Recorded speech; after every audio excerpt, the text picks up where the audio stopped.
basketball.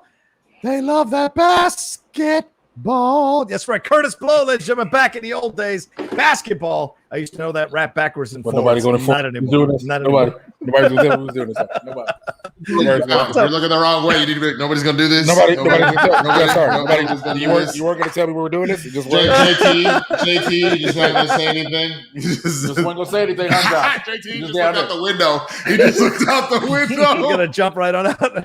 And welcome, everybody, to another live episode of Game Time here on this Monday afternoon, at least on the West Coast. It's the afternoon if you're watching us somewhere in the other area of the country or the world. Thank you very much for joining us. We're going to get into so many things here today, NBA playoffs, a little NFL talk as well, and definitely some Euro 2020 conversations, especially after that terrifying and horrifying incident that happened over the weekend to Christian Eriksen for Denmark, having a cardiac arrest in the middle of the game, something I have only seen once before ever on a soccer field or on a football pitch. So pretty scary stuff. We're going to get to all that stuff and have some fun talking some of the games as well, some of the great action that's been happening there. But I am one of your hosts. I'm the Outlaw John Rocha, joined as always by these gentlemen here on a Monday. Jay Washington, how are you, man? I'm tired. I'm hot. It's so hot out here now. It is 97 degrees. It's just it just shot up hot. I was like, yo, I didn't budget for the light bill yet. Yeah, I feel you, brother. I took a cold shower before the show today because I was moving stuff around in the office. I was sweating. I thought you were going to say, man, I was horny and I didn't want to be horny talking basketball. Because that's the only time why else did anybody say he took a cold shower? Just like, man. I got a lady. I got that covered. Winston A. Marshall, we have a lady as well. How are you, my man? How are things? I saw what you did there, motherfucker. He was all like, you ain't got no vagina. I do. I wasn't saying that. Jay can get it when Jay wants to get it. I know. So go ahead, Winston. How are you? How are you doing? My knowledge, Jay, living by himself, is probably getting all of the ass that he wants. Yeah, that's what I think too. I'm fine. It's one of those things. My girl, speaking of like things getting hot, bro. My girl left for a bachelorette party this past weekend. Yeah. So I just honestly, I did some random projects in the house. I just got fucking naked, drank whiskey, and just sat on my couch and did nothing. And then randomly was like, I saw Jay bitching on Twitter being like, oh, so you just gonna hang out by yourself? You ain't gonna call nobody? And I was like, fine. So I put pants on and was like, who's around and wants to have a beer? And then played some gentleman's pong. Introduce people to Press Your Luck. If you don't know that game show, son, that shit will fuck with your emotions. Let me tell you something. The old school Press Your Luck was a thing. The new one, when it has all this money on the line, you're just like, yo, if I blow this man, like people getting divorced. You could have had the engagement rings and money, and you blew it, and now the wedding's off. Like it's done. Like that's for sure. JT, did you have an eventful weekend? How are you feeling, man? How are things? No. I'm in a similar situation to Winston. My girlfriend is out of town on a wedding. Nice. So after the bachelor party, yeah, man, just me and my dog chilling, watching movies, playing video games. And this is my first apartment with central air, and I am loving it. It's nice, here right? in LA. Dude, it's so nice, right? All my other apartments, I had the wall AC, just running like a lawnmower, so noisy. Central air is where it's at. I will never go back to not having central air. Yeah, we do not have central air in the house, so it's usually a bunch of fans all around. But we're in the south, so it starts to get so it starts to get cooler around 4 or 5 o'clock. So it's only around 12 to 4 that we got to suffer a little bit when we're staying home. That's for sure. But we make it through it. But we are here to talk sports and have some fun talking everything. Please remember, ladies and gentlemen, Streamlabs and Super Chat, send them in. Let's not have a light day today. Let's have a fun day. Yeah, go ahead, Jay. What's up? I wrestled on Saturday. Yo! I just want to say, fuck flying over the top rope, landing onto gravel for an outdoor show, which I did. Wow. Which I did. I was like, yeah, the spot, I'm just going to dive over the top rope and land on the ground and then catch somebody. And then I was like, why did I do this? I was like, you're not supposed to do. You have a career outside of this, sir. Do not do this anymore. And that's what I did on Saturday. Wow. Were you doing a death match? What were you doing? It was just a spot we had where he was gonna throw me over, I reverse him, throw him over. He goes over the top, hangs on. I charge at him. He low bridges. I fly over the top rope, land on the ground, and then he comes and does a crossbody outside on me. Oof. No thanks. And then I wrestle in all black, a black t-shirt, black shorts, singlets, everything. It was 91 degrees outside. Thanks. No way. No thanks. That's well. At least you got a workout. Got a little bit of losing a little bit of sweat there. So that's good to go. All right, ladies and gentlemen, let's get into it. We got some NBA playoff stocks going on, and as I said here, the Streamlabs Super Chats are open. Send in your donations. Let's not have a light day today. Let's have a strong day today to start off the work week and start off our weeks as well. And let's start talking about. Let's jump into the Phoenix Suns. First thing right off the bat, Phoenix Suns sweeping these Denver Nuggets. I called this thing after the first game to Mark Ellis, but I didn't think they were going to sweep them like this. A very dominant sweep overall here. They won 125-118 yesterday. They will face the winner of the Jazz and the Clippers, which right now stands at 2-1. Chris Paul led the Suns. Remember Chris Paul was a salary cap casualty 2 years ago? This guy now is the central part of the Phoenix Suns, aside from Devin Booker, obviously, but he led them with 37 points. Which is the most in a playoff game since he scored 41 in 2018. He finished the series averaging 24.3 points, 10.3 assists, and 5 rebounds in 4 games. The man is 36 years old, ladies and gentlemen.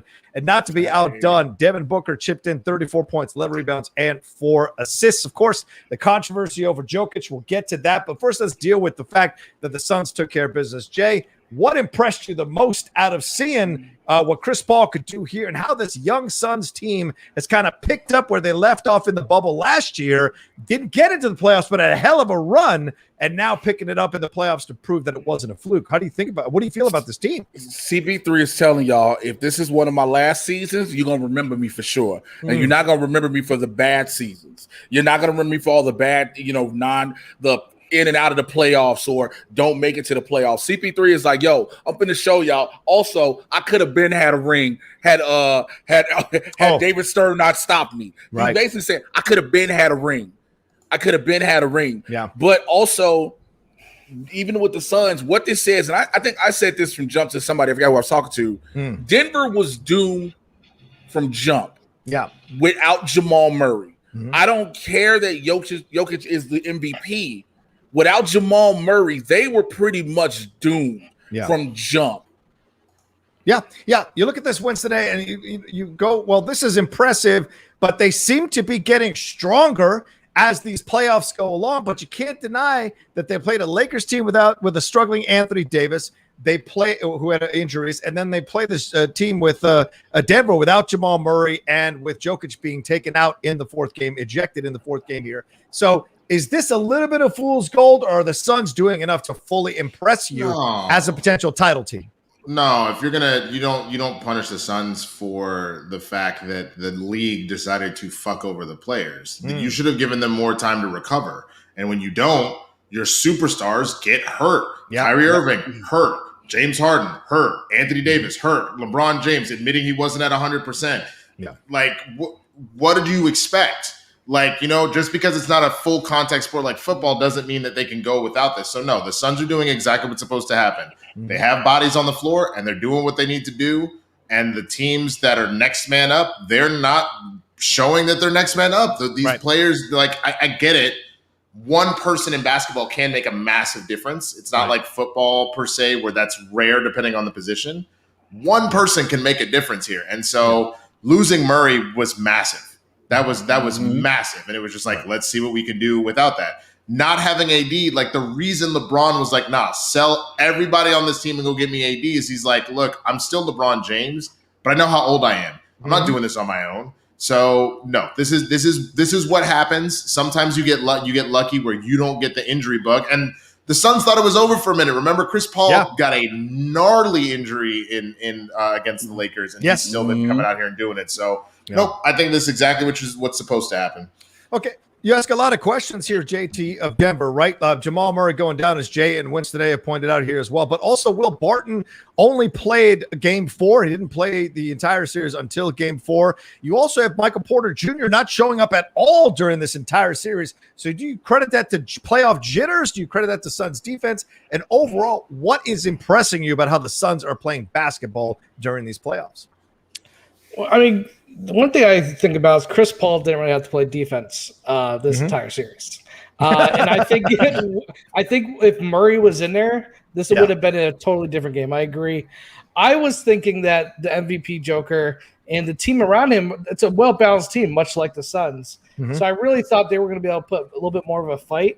And even their coach called this team out, I think, after game 3, where it was like, he's like, these guys didn't look like they showed up to play. So I don't know if it's growing pains. It was good for them to get this farther into the season, into the playoffs. Mm-hmm. I think next year, Murray, if he's there, the same exact team, this is a close series. This is like a game 6 or 7 series. Possibly. And the Suns, Chris Paul has just developed the ultimate mid-range shooting game.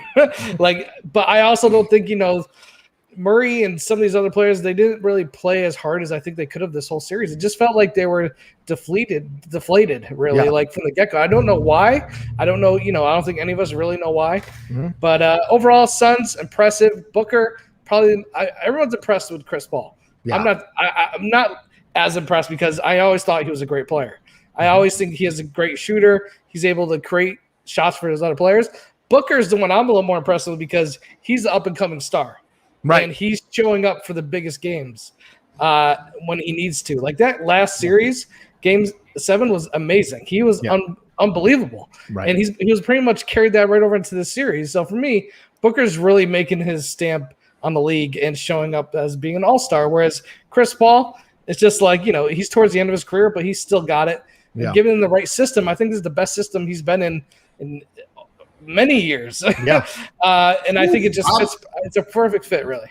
I don't disagree with you. Keep going. I'll be right back. It's hot as hell. I'm getting a fan. I ain't turning on the AC. Go ahead, man. Go ahead. Don't sweat it. Well, I think that's the beautiful thing. I think that's the beautiful thing with this playoffs this year with not having LeBron, Steph, and at this rate, at the way we're going, Kevin Durant, Kyrie Irving, and James Harden. Yeah. If they're all out, the beautiful thing about this playoff is now you really get to see the new stars because they've always been there, but they'll always be overshadowed by those bigger names. Right. So if the Nets go out, you about to see everybody be like, wait, Trae Young really is that dude. Devin Booker really can ball. Yeah. Oh, Joel Embiid is out here showing y'all with a torn meniscus, I can go. Yeah. You know what I'm saying? So Ben Simmons, all these people, and you're focusing on these guys. Yeah. Yeah. Great point. Mitchell's been real impressive too. Oh, Donovan Mitchell. Yeah, absolutely. But look, Deontay Winbush saying everybody forgot the Suns went 8-0 the bubble last year. I literally led with that preface, so I don't know what you're talking about. I like this. Ryan Christian saying Chris Paul looking like a 23-year-old out there. Suns are going to be tough to beat. I agree. Porter Jr. did have a back injury. I feel you, but this I like this comment. Milwaukee Bucks 78 saying how's Dame Dollar feel because he lost to the Nuggets and they got swept. So every team always feel like that. You lose to a team and then you watch this team get worked the next round. You're like, you gotta think about it though. Let's not pretend like this doesn't make sense. Who is in Portland other than Dame Dollar? You got CJ McCollum, but CJ McCollum is almost like a lesser clone. But you got Nurkic as well. You've got those 3 guys that should have been holding down the fort a little bit better. But you don't think so? The defense was all-time bad. Yeah. So. And that's the thing is that the only real thing of worth up in Portland is fun because he needs help is just Dame Dollar, bro. Who else is out here extending games into double overtime? Not a damn soul. It's Dame being like, I got to put up 12 points in this OT and then make the game winner or make the game tire so we can go to another OT. Nobody else is really doing anything up there. So it's why the Mavericks, until we find something to complement Luka, probably won't go very far either because he can't do that by himself. Steph Curry was Porzingis. You guys got Porzingis. You got what's left of Porzingis. I'm sorry. I didn't realize that a glorified Sean Bradley was going to be the thing that we needed to do. Get out of here. Get out of here, dude. Get out of here. He's on your team. That's a hardcore shot. That's a hardcore shot. At 2 people that were both Mavericks. All right. Look, that was supposed to be the brilliance. It's a Sean Bradley here, 7 foot, like 5'11". Like he gonna block and get rebound. He didn't do a damn thing. His knees just went out. That's what happened, bro. All right. Nice guy. Very nice guy. Met him multiple times because his kid went to my same school. But as far as like balling, come on now. Yeah. Well, let's jump into this other controversial part of the game last night. JT, I know you had some strong feelings about this. You tweeted about it. Let's take a look at this foul from Nurkic that got him kicked out of the game here. Let's go back to the start of this video. Right there, you watch this right there on camera in pain. Now it looks like he just swiped the ball, but then when you get, and I like Booker coming in. Booker, what are you gonna do, man? The man's from Serbia. He climb inside you, rip you apart from the inside out, man. Please, Booker. That's that light skin energy. That's that light skin energy. Did Sean Bradley die? Yeah. Wait, no, he didn't. But look, he's paralyzed. He's paralyzed. I want to share. He's paralyzed. He was in a motorcycle. He was in an accident. He's an accident. Yeah. You didn't know about that? No, I would have never said. Oh Lord, that's all right. That's all right. You didn't know. I know you didn't know. I know you didn't know. Well, you're talking about him as a player, not now. Yeah. It's all right. It's all right. Y'all not gonna go past what's the expression when he realized he's what? Oh God. Yeah. And Cheryl, right on cue. Smash that like button. I think he was riding a bicycle. I think he was riding a bicycle. He was riding his bicycle. This happened in January. Yeah. It just happened. Holy shit. Yeah, I didn't want to say anything. I wasn't going to say anything. Let's take a look at this. Devin Booker running up on Jokic. That's that light skin energy. That's that little light skin energy right there. Because he was like, "Boy, I mean, you stick up for your team, but." Bang! I mean, come on. He obviously wasn't going to hit him in the face. He caught him with the inner arm. Yeah, but he wound up. It's the wind up that they're commenting on. Yeah, I know. See that? And then right there, boom. So but he certainly intent was not there. Cameron Payne sold the shit out of it though. Shout out to Cameron Payne because they were like, he went down. Well, okay, that wasn't slow. Have to be part of it. Like he didn't go in there intending to hit him in the face. Actually, I disagree with you. This is his comment afterwards, JT. He said, Jokic said, I wanted to change the rhythm of the game. I wanted to give him some energy. I tried to make a hard foul. Yes. Did I hit him? Arms. Right. Did I hit him? I didn't know. I say sorry if I did because I didn't want to injure him or hit him in the head on purpose. So certainly he went in there to cause some kind of damage, but not to intentionally hurt the player. No, he did not intentionally go for the head is what I'm trying to say. Like he went in to make a hard foul across the body, probably was going to try to get him across the arms to knock the ball out. And just the way his face and the way he was coming in, it hit the inner arm. Like it hit this, man. Yeah. Look at this. The fleshy part. It hit the Star Jones meat. Was it going to break nothing? It hit the Star Jones meat. The Star Jones meat. It hit that old Star Jones Rocky J. Squirrel. He just hit him on the nose, man. Wow. And then to throw the reigning MVP out in the elimination game for that. Yeah. That's a bad look. Come on, man. LeBron. I don't know if you saw my tweet. Yeah, what'd you tweet? I tweeted. I said, at this moment right now, Adam Silver that put in a Buffalo Wild Wings call was like, y'all might have to get us to Denver because, like, you realize not only are they playing behind the 8 ball with no Jamal Murray, but out of all the people you threw out, the MVP of the league. Yeah. If this is LeBron, there's no way they're throwing him out. He went swimming with COVID people, and they didn't throw him out of the league. So there's no way. LeBron, try not to breathe on everybody. Breathe on whoever you can, but not everybody. Exactly. The game before this, a Milwaukee dude got punched in the eye, was bleeding all over the court, and he didn't even get like a regular foul. Yeah. Crazy. I understand the flagrant one. I would because, like you said, he did go in purposely to foul, but he did not go in with the intent of hitting this guy in the face. It was accidental.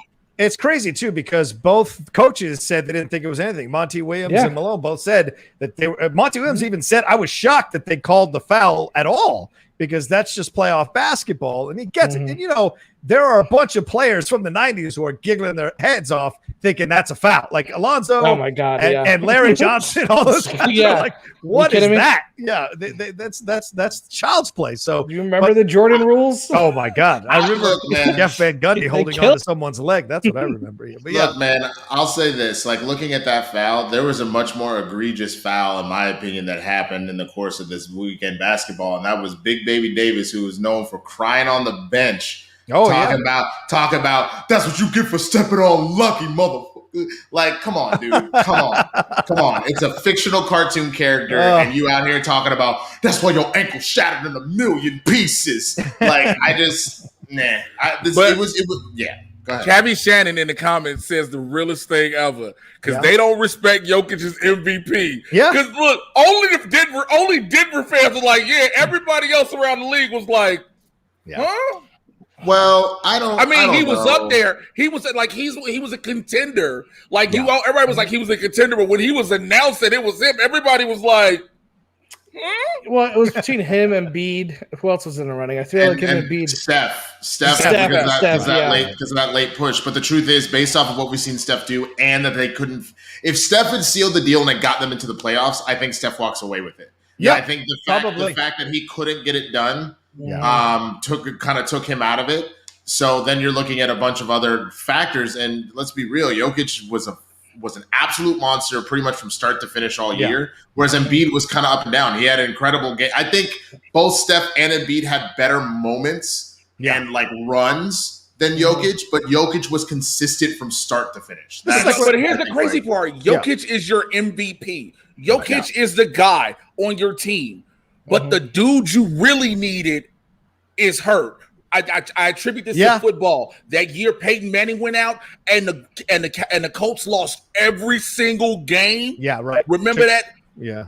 That terrible quarterback was a backup. And everybody was like, the real MVP is Peyton Manning because they couldn't win a game without him. Jamal Murray goes out and they get swept. Yeah, yeah. I mean, it's hard to say because I think you need both of them. If Murray's there and Joker's gone, the pick and roll is not going to work as well.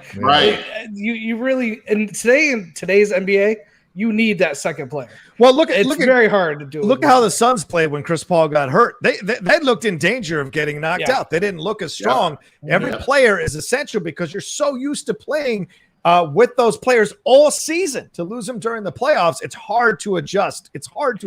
Especially when it's one of your star players. Your bench players can go down, but you don't have a floor general. You don't have another floor general like Chris Paul. That's the problem with every team will get a floor general. Like a team will get like the Clippers have Rajon Rondo. Yeah. You know for a fact, as long as Rondo's on that floor and you got your other stars, he can see the floor and make the plays that need to happen. Ooh. Chris Paul is that dude.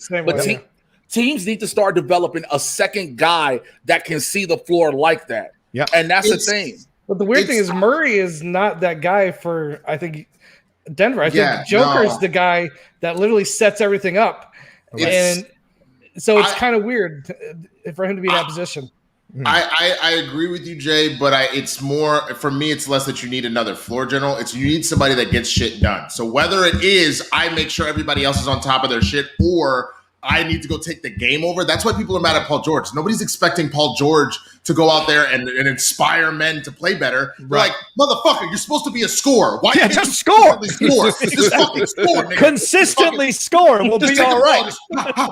And then hit one of those. Like, why are you not doing that? That's why they're mad. So it's the same thing. Murray wasn't there to be like, let's lead the team. It's Murray. Go off. You know what I'm saying?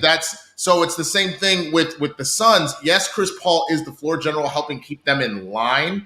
Yeah. And now all of a sudden he's learned this mid-range game that has been insane. Yeah. But you know what I'm saying? You still had Booker and everybody else stepping up. For LeBron is the only one that was consistently scoring outside of Anthony Davis. If Anthony Davis ain't there to help him take over the scoring, Lakers ain't shit. And that was proven. Like he could not do that by himself. Yep, agreed. It's Cleveland LeBron that could carry a half-assed team all the way to the finals. Yeah. Well, the problem with the Lakers, the Lakers had players who would show up but not consistently. Right. Like you pick and choose days you decide you want to show up.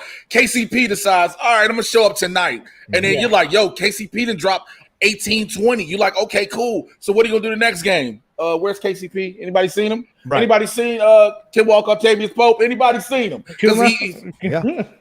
Or Schroeder, who Magic Johnson called out. So, that's absolutely a fantastic point, Jay. Well, we'll see what happens. Now the Suns get to rest. Chris Paul gets to rest. That's really important. Remember, Chris Paul was one step away from a finals with that Houston Rockets, and I think they would have won that game against the Warriors if Chris Paul hadn't gotten hurt. And now he's got a chance here to once again get back to the finals if they can beat the Jazz or the Clippers, whoever they meet. And of course, that game 4 is tonight, probably right after we're done. It'll be starting just a little bit after that. So pay attention to that game. That's going to be a lot of fun. All right, let's move on to the Brooklyn Nets and the Milwaukee Bucks here. Talk about floor generals going down. They lost James Harden in game 1, and then over the weekend, they lost Kyrie Irving for the game. He was seen in crutches and a boot afterwards. No word yet on whether he's going to be playing the next game or not. Odds on favorite, I think he's not going to play. It looked like a pretty bad injury overall. And the Milwaukee Bucks all of a sudden found their nuts and were reborn and came back and were jamming all over the place. KD could not lead this team. He scored 0 points in the fourth quarter, ladies and gentlemen. Wow. He is supposed to be, in essence, their MVP once everyone else goes down. So the fact that he had 0 points is shocking. But Giannis for the Bucks had 34 points and 12 rebounds. Chris Middleton showed up again and scored 19 points. And then Drew Holiday had 14 himself, and it was a 107-96 victory. But it was nowhere near as close as the score would lead you to believe once Kyrie went out. I mean, it looked like they were running a train on this team after Kyrie went out. So excuse me? Yeah, you heard what I said. So there was a lot of anger here, but people are kind of coming after KD a little bit, or Michael Rappaport's out there on Twitter bitching that people are coming after KD as strongly as they should. But this is a situation here where now you got to see, will they make the adjustments? As you guys said here, Winston A, we're talking about this Nets team. They've lost 2 of their top 3. What have we all been saying the whole season? They can't seem to stay healthy together for a consistent amount of time to build chemistry. Now it's going to be KD leading Blake Griffin, Joe Harris, and a bunch of other people that they picked up in this Nets team. What's so fucked up about it, man, is like you're talking about 3 of the most prolific scorers the NBA has ever seen, all on one team, which is why everybody was like, "This is theirs to lose." And it wasn't gonna. And to be honest with you, it was never gonna be because they didn't want it. Because the thing is, all 3 of them can score at will, even if they're not trying. Yeah. You know what I'm saying? And you could have 2 of them have a bad game because the third will come in. And the one thing I said about the playoffs, cool, James Harden is gone. You still have both Kyrie and KD. You're winning. If one of them goes down, it's over. What just happened? Now, if Kyrie is genuinely out, if that sprain is bad enough, the Bucks could end up finishing this series. Oh, yeah. Just realistically. They're going to fuck around. They're going to ask Steve Nash to become Jackie Moon and be player coach. Hey, we get a jersey for Steve. I didn't even think about that. Jump in there, Nash. We get a jersey for Steve real quick. Oh, that'd be amazing. Oh, my God. Then you really are playing. Oh my god, because they're not even out of their prime yet. They're not even old yet, but they're on the older side of the league. So now you bring in Steve Nash to go like Burt Reynolds in The Longest Yard. Yeah, I got one play in me. I want this play in. Oh my god, you gonna see it in the starting lineup. You're gonna be like, at our surprise entrant, Steve Nash, 2-time MVP. Oh my god! Just hoop There must be some kind of thing you can sign a 10-day contract or something to get on the team. I just want to hear Jeff Van Gundy go off. I know. What is happening? And Mark Jackson just like, well, I mean, if you can still go, just go. Like, and someone said, I think they think Stoudemire's on the staff too, so get both of them just come in and run their pick and roll again and shit. Oh my god! Not with those knees. Not with those knees. Well, JT, what do you think about this? I mean, is this a situation now where people already in the chat are like, see, if KD can't lead this team to a victory, I don't want to hear them talking about him in the league with LeBron. It's a different situation. If LeBron had lost 2 of his players in any of those situations, I don't think he would have taken those teams to the finals. He did lose Kevin Love that 1 year, but he retained Kyrie, and then eventually they figured it out, won that title. But yeah, I mean, this is a different situation to be thrust into in the playoffs. Well, the biggest changes for me were from Milwaukee. Number one, they actually started hitting their threes. Yes. The first couple games, they were like 3-21 for each game, something like that. This one, they were like over 50%. It was just insane. They were hitting all the threes, which, like I said earlier, if you're a 3-point team and you're not hitting your threes, you're probably going to lose. They were hitting their threes. Joe Harris was having a really rough game, and I think that's because he no longer was getting wide open shots off double teams. And then KD, it's like the second he crossed half court, the whole team's on him. That's all you got to do is shut him down. If you're off the country on one person, there's only so much you can do. Every time KD tried to go in towards that, after Kyrie went out, the whole team collapsed inside. Yeah. And he was just throwing it over people's heads. And he still hit some shots. He's KD. He's going to hit something. Yeah. But Yeah, Kyrie, he landed, it was nobody's fault. He just landed on his ankle bad. Everyone's done it playing basketball. We'll talk about that in just a second. Yeah. But yeah, go on. Yeah. But I think he just landed bad on his ankle. Yeah. I don't think he's going to be back anytime soon. And if he does come back too soon, I don't think he'll be 100%. I don't think Harden will probably make hamstrings are one of the most lingering injuries. Oh, yeah. And you cannot come back until you're 100%. If you come back and your hamstring is not 100%, you endanger yourself of really hurting yourself. Right. And Milwaukee, also Giannis finally just said, I'm going to take it to the hoop every single time I get the ball. He still took a couple threes, but his aggressiveness compared to the first couple games were night and day. He was literally just putting his head down and running in there. And he's one of the hardest people to stop when he does that. So I think Milwaukee made a lot of the better adjustments. And even if Kyrie stayed, it would have been a close game. But once Kyrie went out, it was over. Yeah, it was 44-40, Jay, when he went out in the second quarter. Second quarter now, no one else got above double figures other than KD and Kyrie. And Kyrie went out in the second quarter. So you're just not going to get a victory over these Bucks if you're not getting some kind of help. That means you built that whole team. Steve Nash has built this whole team to be predicated off of Kyrie, Kevin, and James are scorers. Right. That's it. The defense collapsing on them and opening the doors for other people. And now you're like, oh, shit. Anybody else know how to shoot? Because now you got to start looking around to figure out. Again, you can't count on Blake Griffin to give you Blake not even going to give you 20 points. Nope. Not with all them gone, because Blake got to work too much now. Them knees is not going to let that boy run that court like this. And so you're looking at a situation where the Bucks are in every position to take this series. Yeah. If Kyrie does not come back. Yeah. The Bucks are in the prime position to take this. And Jay, you make a great point. Blake Griffin, 25 minutes, 8 points.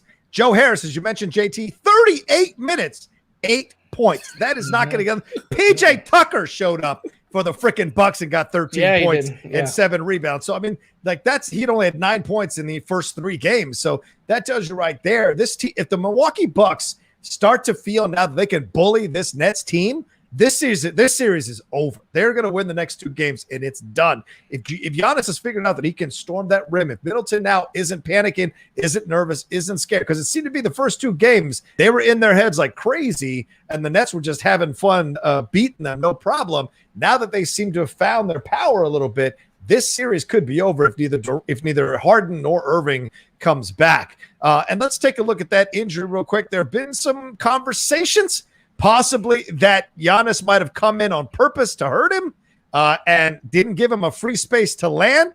Here it is in slow motion. You guys tell me. Here's Kyrie's wide open.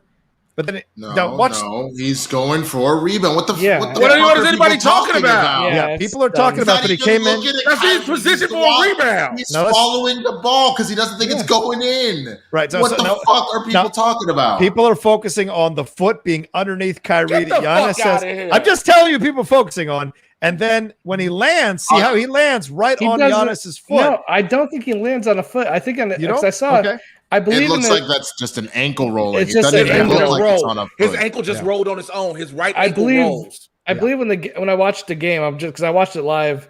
I believe they showed another angle, and he just straight up hit the floor. Like it didn't even hit his foot.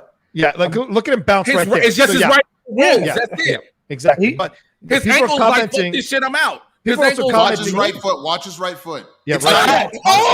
Touch the shoe. It's not nasty. It doesn't even touch the shoe. Hold on, one more thing. Let me throw in there. Winston, I'll give you first dibs on this. Yeah. But watch Giannis's arm go into Kyrie. A little people are saying that he kind of shoved him and didn't give him a spot to land right there. That arm right there on his hip. Oh no, that's a basic box out. It's a box out. Dude, who said this? Hoteps? They out here be like, you see this Greek brother out here, if you could call him a brother. Man, I'm about to take out a real African king out here trying to order me some shot glasses. I can't comment on that. I can't comment on that. Just what that is then is that's people trying to come up with bullshit reasons why you just ruined it for Brooklyn. You just ruined it for Brooklyn. No, not even close. Yeah. If anything, I didn't think Joker's foul was a flagrant 2. This is Now all of a sudden that looks like a flagrant foul compared to that. If you're really trying to say he tried to fuck him up, There was no foul call. There was no foul call though. No. I know. These people trying to say set him up. No, I think my favorite part was Giannis running right past him. Like just right, but like he didn't stop. He didn't stop the game. He was like, get up, bitch, and just ran right past him. He did what he's supposed to do. Yeah. Well, because he also didn't see anything happen. He just saw him fall to the ground, so he's just like, okay. Now I'm sure if he had saw the ankle, he'd have been like, oh shit, and then he would have been like, yo, you good dog. But otherwise, he just like, why are you on the floor? And he just fucking went to go play this game like he's supposed to. Yeah. Yeah, I've twisted an ankle like that before, like that. Oh, it's bad. It sucks. It sucks. I mean, usually a week. You scream like a 5-year-old child. You really because when your body weight, when your ankle rolls and your body weight goes on top, all the tendons stretch. But at that moment, you don't know if shit stretched and was like, we gonna chill here for a minute, or stretched and it was like, bah, like because it hurts. And they did MRIs. Yeah, they did MRIs. And so clearly he was fine. Yeah. So he just stretched it out. So again, unless they give this motherfucker what they gave to Lawrence Taylor in any given Sunday, Kyrie Irving is not playing Game 5. So this is what I'm afraid of. I think that the Nets can pull this off, but it means KD has to go into MVP KD mode. Mm-hmm. What I'm worried about is him coming off those injuries, like those serious injuries over the last couple of years, and kind of dealing with a little health stuff now. If he pushes it too hard, that's kind of why you brought these three amazing but kind of fragile at this point players together. Yeah. If he pushes it too hard and fucks his shit up, and then you got a broken ass at 40% James Harden, broken ass at 60% Kyrie, and then broken ass 20% KD, they ain't doing shit. And you know what I'm saying? Like KD has to take over, but he can't break himself. Just to win a series. Especially if James Harden has a pregame meal, it's not going to be a good thing. God damn it. You stop it. Stop it. Well, sucks for the Nets. If they can make it through this series, they could get Harden and Kyrie back for the next series. Yeah. Like Kyrie will be good. Kyrie will be good in like a week and a half. And then KD, Harden might be good by the time we get to that. So if they could just somehow pull a miracle together and get KD just go off 50 points a game. Keep him away from strip clubs. Keep away from strip clubs. I think they have a good chance of getting these big three back, but they have a tall order in getting past these Bucks without. Yeah. It's gonna be rough. They're headed back to Brooklyn, right? So then keep an eye on him at the strip club. Ain't no strip club. See what I'm saying? Now you just what I'm saying. You're like, but because it's New York in general, there ain't no strip clubs in Milwaukee to write home about. Come on now. I like this shit in Milwaukee to look at. I like this tweet. I like this tweet. What's I like this tweet. Says here, Stephen Nash in the locker room telling KD he's gonna. Oh wait, there's what's his face? It's Stephen Nash. Where is it? Oh, I lost it now. What? You just keep. Oh my lord. Sorry guys. Never mind. Now we got all the weird shit. I know that gif. I know that gif. So I got the joke. Yeah. Damn it! I had a really good one set up. Son of a bitch. Oh well. Anyway, I was listening to Big Baby going crazy about that shit. That was funny. So he's going crazy about it. They hate Kyrie up there, man. They hate Kyrie, dude. Well, because of stepping on Lucky. Come on now. Yeah, I know. Again, I don't have a problem with people getting defensive of their team and shit, but to be like, that's exactly what you get for stepping on Lucky, motherfucker. And I'm like, bro. You're over someone getting in. If they lose, if he has a terrible game, if he goes 0-20 what's y'all's garden name? The TD Boston Garden? Yeah, Boston Garden. TD Waterhouse Garden? Yeah. If that's what's going on, you can make as much fun of him as you want. But we were worried his ankle snapped in half, and you're like, that's what you get. Come on, dude. That's just classless. All right. But Kyrie, look, what really is, Kyrie don't want to tell anybody. Yeah. He's trying to hurry up and get eliminated so he can go film Uncle Drew 2. All right, I'm going to try this one more time. God damn it. Steve Nash in the locker room telling KD he's going to have to play without his two all-star teammates, Kyrie Irving and James Harden, for the second half. There it is. Okay. That's good stuff. Anyway, all right. So we'll see what happens. And you're right, Winston. We head back to Brooklyn. It's basically a best out of 3 series now. And Steve Nash said so much after the game. So if KD can drag this team to a victory, in the series, it's going to be a hell of a thing he did, man. He's going to have to score like 75 points a game, but it might be possible. It might be Here's possible. my question. Yeah. He hasn't ever played on a team where he was the only superstar, has he? Well, right. No, that's a great point. Maybe the start. But then Westbrook and Harden came. He's never had to be out. Took his ass over to Golden State, where then you have Steph and Clay and Draymond playing out his mind and Andre. And now he went over to Brooklyn, at least just starting off with Kyrie. Yeah. And then you went and got Harden's ass. And, they may not be the same Blake Griffin, but when it got Blake Griffin too, you went and got people that have been at all-star caliber. When has he ever played by himself and had to make it work? Yeah. Yeah. That's a great point. And when he did, they weren't good. The Seattle Supersonics, when he was there, they weren't good. So, I mean, that's a fair assessment to make on him for sure. And we'll see what he does in reaction to it. All right, ladies and gentlemen, we got a couple of super chats that came through. Send in your Streamlabs and super chats, ladies and gentlemen. The super chats, they take 50% now, YouTube. So we'd appreciate Streamlabs instead, so I can pay these gentlemen a decent wage. So please send them in through Streamlabs. Send them in through Streamlabs. The address is there in the chat. It's pinned in the chat. It's also in the description of this video and right above Jay's head there as well. All right. Shamir Kelly says, whoever the Suns play in the conference finals, they're going to get beat. I'm not a Sun fan, but they're very good. I'm going for Suns the rest of the playoffs. Well, way to climb out on that limb there, Shamir. Yeah, I appreciate you feeling that way about the Suns. But yeah, a lot of people think the Suns are odds-on favorite. But the Jazz, I'm telling you right now, if the Suns and Jazz get to the Western Conference Finals, that's in essence really the NBA Finals, and then we'll get another thing like that. Yeah. We'll get an NBA Finals, of course, series. But that, to me, those are the two best teams right now in the NBA, and I'm excited to see that. If that's how it ends up being, I'm excited to see that. What do you guys think? The battle of the neighbor states. All right. He says, as a Nuggets fan, all I'll say is Cameron flopped by a bum. Also, this series, I felt showed why Jamal is needed. But respect to Chris Paul. He finally has a chance to win one, break a leg. LOL. I'm kidding. Honestly, good luck. Also, thanks to y'all. All right. What do you guys think about that? Anything? Comments on that one? I'm happy for Chris Paul.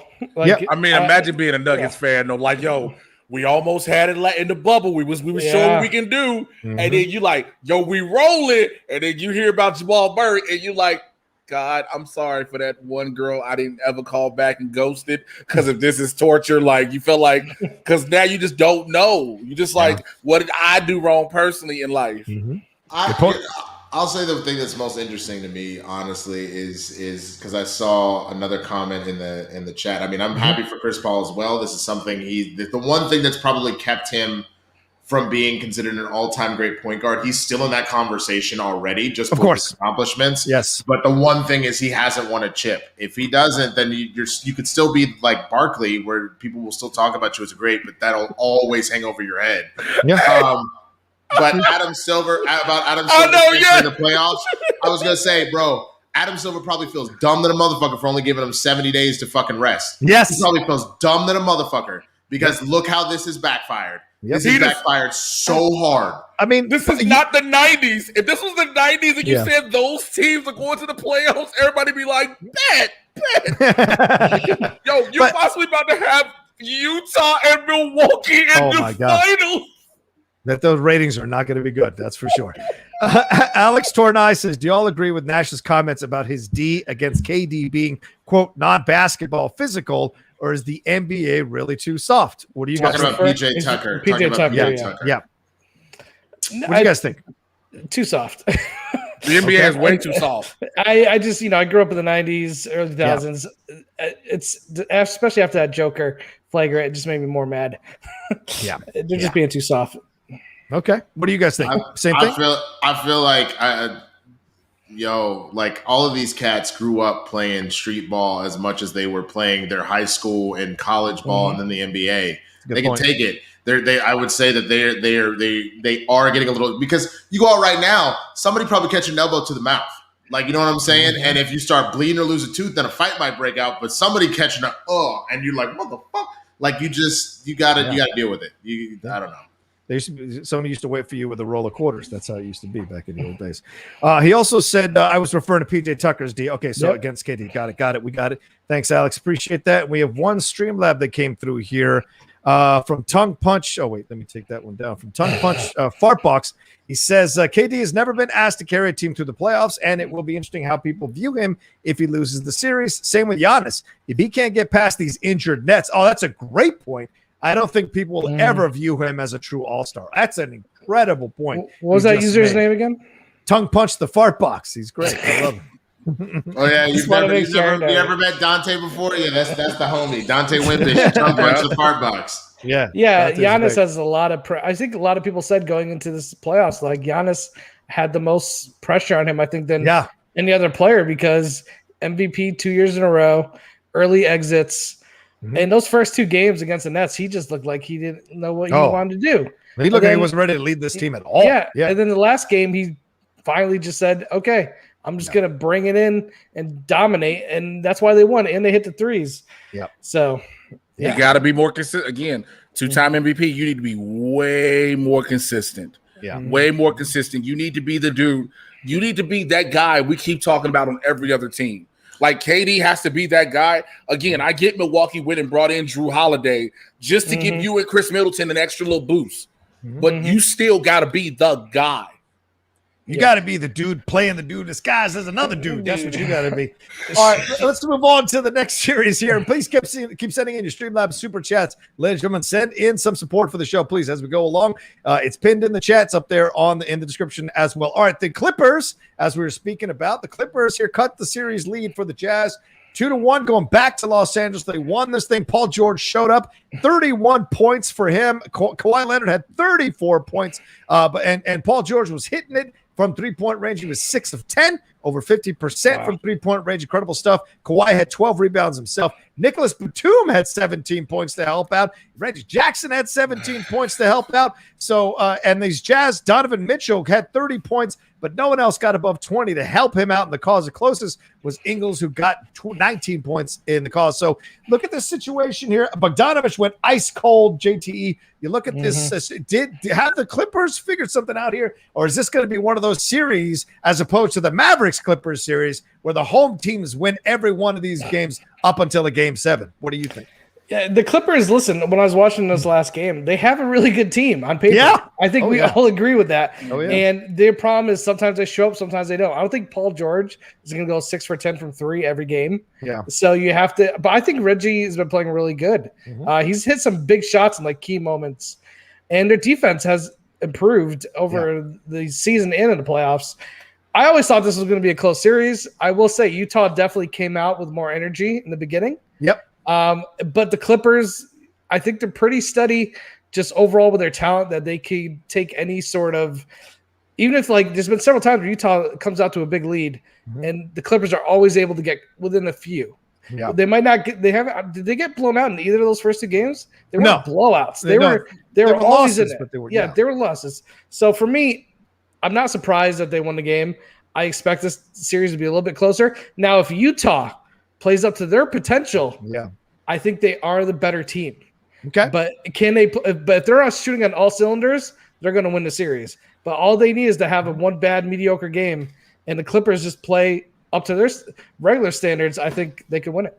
Yep, you make an excellent point here. The Jazz won the first game 112-109. The second game 117-11. So single-digit victories, whereas the Clippers came back and won by 26 in this game. So if the Clippers have figured something out here, do we think the Jazz are going to be in some trouble, Jay, when you look at this situation? Or is this just the kind of thing where, Paul George always shows up once or twice a series, but he's never consistent enough, at least in the LA Clippers side of things, when he's been with the LA Clippers, to help Kawhi believe that he can go all the way with this team, or that he can consist enough to win a series when it gets tight?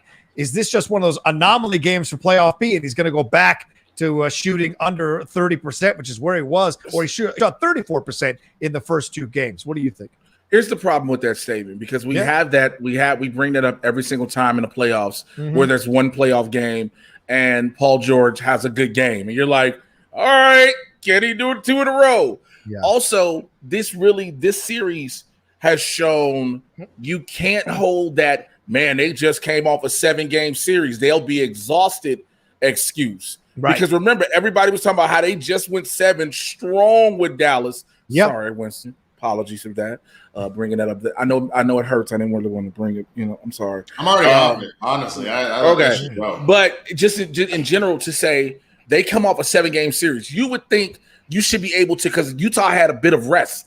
Utah should have been able to start playing and routing again. Single small wins, that is not decisive against a team where you thought would be the team they could beat easily. Now, some people may have thought 5 and 6. If this goes 7, I'm shocked. Yeah, I'm shocked. Okay. But Utah got to figure it out. Utah got to stop playing. They cannot, because if the longer you drag this out, the longer you get to run the risk of the Clippers winning in 7. Yeah. What do you think, Winston? Have you seen something here? Is this an anomaly game, or do you think the Clippers have maybe figured out the Jazz a little bit and are now figuring out they can bully this team a little bit, and the Jazz might have some questions to ask themselves? I think that the Clippers hit 50% from the three-point arc, and every time they decide that they want to all of a sudden hit three-pointers, then all of a sudden they want to win games. The Clippers to me they're legitimately like someone with like non-consistent whiskey dick. You know what I'm saying? Whoa, where it's like, all right. Where it's like, where it's like,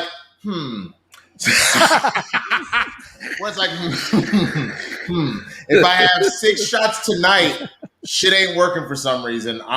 This ain't happening. But then the other night I took 6 shots. I don't know what I did different. Maybe it's because I had a salad for lunch. All of a sudden I'm like ready to go.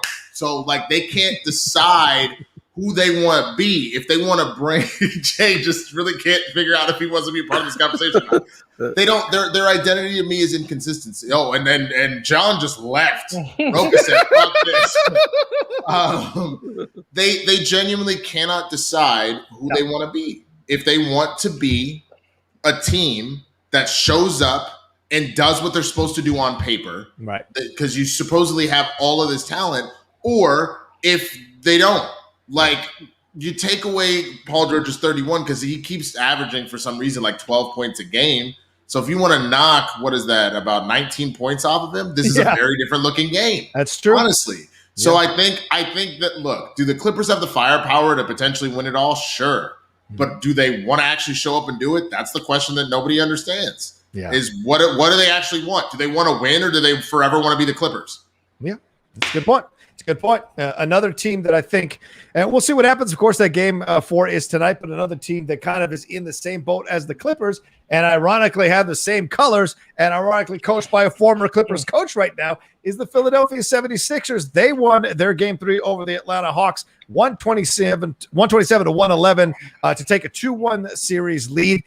This one feels like what the fuck is going on? Yeah. Basically, Jay, talk to me about this whole situation, because I can't figure this team out, and I can't figure if the Hawks are going to step up here or not. What do you think? We all knew this was going to be a good series. But again, you had that first game, Trae Young them going off. Then all of a sudden, here come Ben Simmons and Joel Embiid like, nah, bro, we here. And to take one in Atlanta, and again, Joel Embiid playing with a torn knee. Yeah, that's insane to me. It's insane. So it's like, what is happening to Atlanta that all of a sudden they're like, they got to show up in this game tonight. They gotta, because if they don't, it's over. Because if Philly is doing this, if Philly goes up 3-1, it's a wrap. Like, Atlanta's not that powerful to come back from down 3-1. Yeah, and this is the thing that's been so frustrating about Philadelphia, right? I mean, they've got Ben Simmons, Joel Embiid, Tobias Harris. These are scorers. You could put them up against anybody the Clippers have or the Jazz have or whatever overall, but they can't seem to be consistent about it. Simmons being the big one that isn't the most consistent about it, but he showed up this time with 18 points and 7 assists and 4 rebounds and shot 7 of 11 from the field. That's going to help you out. That's going to give Embiid more confidence in this whole situation. So you like that. But the Hawks, I think the Hawks are getting what they can get out of this team. And I think the Sixers are just that much more talented. And you're right, Jay, unless the Hawks pull off some kind of miracle victory tonight, I think this series is pretty much done. And the Sixers are going to take care of business and win this whole thing and get ready to play whoever's coming out of the Bucks-Nets situation. JT, do you think this is a done series? Do you think the Hawks still have a little bit of life to pull a surprise tonight or the next time they play after tonight? Well, it's weird because I like this matchup because they're very different styles of play. True. Philadelphia is very much let's get inside, drive to the hoop with Simmons and Embiid, who could dominate inside. Whereas Atlanta is kind of the opposite. There are a lot of fast guys that can shoot the lights out if they're hitting their shots. Right. That first game, everyone was hitting their shots, and they were up by a huge amount. Then Philly made it interesting in the last 2 minutes, which was insane. But for me, I think the most consistent of those two play styles is the Philadelphia 76ers. To be able to bring it in and, kind of power your way through the game down low is something Atlanta can't do to Philly. Right. And Philly could kind of impose their size and their will on Atlanta, whereas Atlanta just has to hope they're hitting their shots and hoping they can beat them with their speed. So it's like a power hitter versus, someone who's like Floyd Mayweather is going to just keep hitting shots and ducking and diving and using his speed. So the two different styles, which makes this match really interesting. I think if Atlanta could get hot, they could win tonight in every game they play. But if they're not hitting their shots, Philly has the kind of gameplay that it's easier to fall back on being physical and just, give it to Embiid down low and letting him hit some open shots for Tobias and cutting Simmons to the hoop. So I think Philly on paper is the better team. I think they have a style of play that is going to give you a better run into the playoffs, whereas Atlanta, it's hot and cold.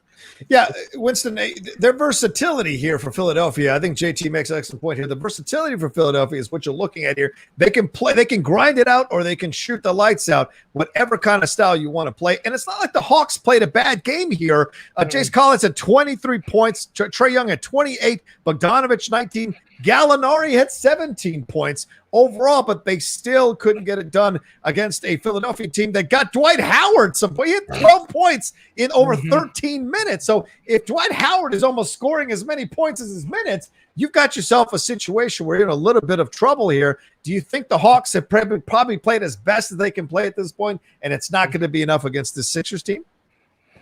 I again think it just depends on health. I think that's really what this is if the 76ers take too many like beat ups, if Embiid finally is like, I can't do it anymore, they stop giving him the good steroids, the not the steroids, what is it, those painkiller shots that you always cortisone shots. Yeah, exactly. If they stop giving him that, this could be a different conversation. But yes, if we're just talking about straight on paper and what we've seen out of the season, by far and away, the 76ers are a more talented team, from top to bottom. It's to me, it's on health. It's purely on health. That's what it feels like here. So you think if Embiid's janky knee can hold up, they'll win this series, but it doesn't necessarily mean that they might win. I mean, at some point, that thing has got to break, right? I mean, you don't want it to break, but at some point, he's going to have to. I don't know. Against Giannis, it's going to be a hell of a thing if the Bucks win out that series. Yeah. Well, that's the thing. Now all of a sudden you have the two most prolific, big dudes that can move in the league, posting up on each other and trying their moves on each other. Oh yeah, he'll fall apart. That's you imagine what this. They don't like each other. And they don't like each other. Fuck off my knee. Fuck off my knee. Fuck off my knee. That's all you keep hearing. Right. You're on my knee. What if Giannis slides in underneath him? There's going to be a whole other conversation at that point if Giannis does that again in this situation against them. So we'll see. We'll see overall. But I think the Sixers are going to run through the Hawks here and finish this thing off eventually. So I just don't anticipate them sticking around. All right, let's see if we got any more Streamlabs or Super Chats that have come in. We do. Oh, thank you. Kwame Brown, Boss Life. I respect it. He said, I heard someone on this program was talking shit about me. Nope. Nope, Kwame, you are fantastic. I'm not saying shit about shit. I don't think any of us says shit about Kwame. What the fuck? I think he was talking a couple of weeks ago. I think nobody talks about Kwame Brown anymore, to be quite honest with you. Yeah, that's fair. This might sound wrong to say. I think the moment is over. Mm-hmm. I think everybody is just like, all right, bro, you back on, because now because at first it went from him being nobody talking to him being every day. Hey, welcome to the Kwame Brown Bus Life show on YouTube. Right. It was like, all right, bro, this don't have the feel no more. Well, he got his